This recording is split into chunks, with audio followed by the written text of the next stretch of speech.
Margo, you have had a long and distinguished career at the EPA. Can you share a little bit about how climate change is going to have an ongoing effect on human health?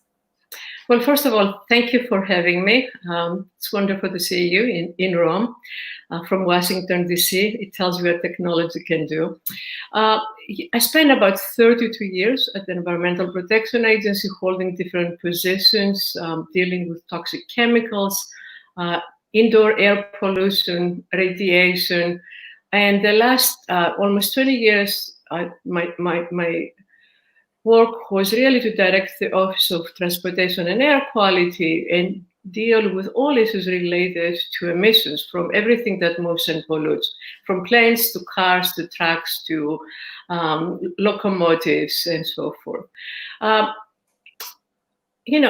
Before I talk about climate change, what I want to say is that we have known now for the past 50 years that air pollution has huge impacts across the board for all populations. But what we know is that it affects mostly the very young, pregnant women, and the elderly, and also people with preconditions such as asthma. And every time that we look at the science, or based on epidemiological studies, we realize that the public health standards that we have set to address air pollution are not protective. So time after we look at the science, we realize that we're not protecting people. And the reason I'm telling you that is that how important it is when we deal with environmental issues, with medical issues, to listen to the science and support scientific research, and policymakers to listen to science. Which brings me to climate change. I started thinking about climate change when I was at EPA in the mid-'80s. And we have a very famous scientist, Dr. Hansen, who was really ringing the bell to alarm all of us back in the 80s about the important impact that climate change has. But back in the mid-'80s, we thought that the climate change impacts, we're going to start seeing them around 2050 timeframe. Well, guess what? As we see more science, we actually can see the impacts of climate change today.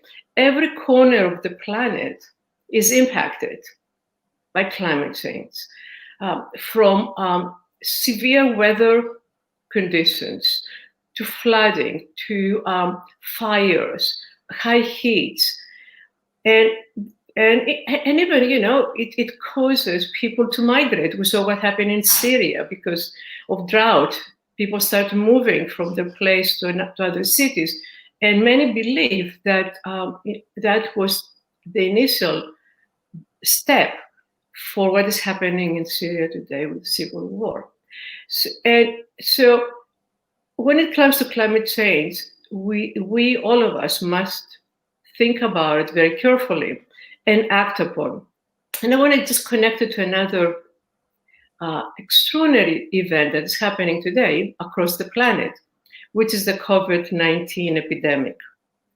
And we have learned 3 lessons from COVID that we must apply urgently to issues related to the impacts of climate change. The first and most important, we have to listen to the scientists. We cannot be attacking scientists or questioning their scientific integrity. We have to act upon scientific advice.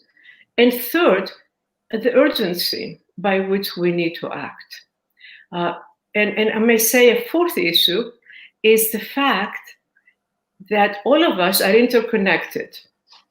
An action that is taking place in Rome, for example, could have a devastating impact in a city in China or a city in Texas, and vice versa. So we're all interconnected.